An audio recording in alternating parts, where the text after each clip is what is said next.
Yan, makakapanayam natin sa pamamagitan ng telepono ang hepe ng Rodriguez Rizal Police, si Superintendent Resty Damaso. Superintendent Damaso, magandang hapon po. Welcome ulit sa QRT, sir. Yes, sir. Magandang hapon po. Colonel Damaso, Yes, sir, una-una, magandang hapon. ano po ang idudulot ng pagsuko ng ikatlong suspect dito po sa kaso, pati na sa investigasyon inyong sinasagawa?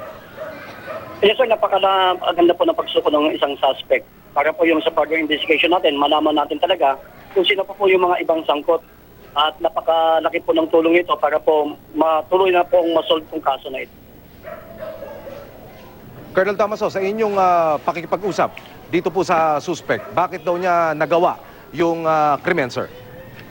Yes, sir. Yung sa una po sa ating pag-iimbestiga, matagal na po silang may alitan itong pong magkapitbahay na ito hanggang po sa humantong sa pagkaalitan nila at pagkaaroon ng patayan.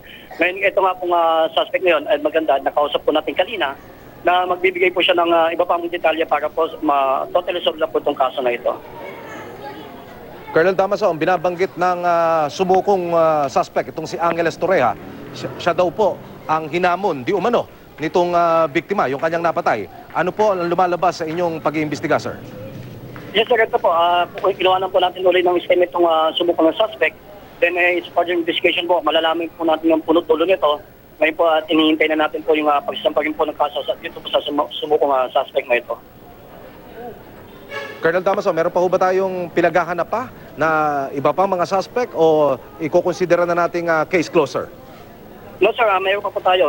Kinausap po natin itong isang suspect at mamaya-maya po at kapasahin mo natin ulit para mabigyan ulit ng pahayag yung nangyaring krimen. Mga kapuso, ang hepe ng Rodriguez Police, si Superintendent Resty Damaso. Sir, maraming salamat. Magandang hapon po. Yes, sir. Salamat po.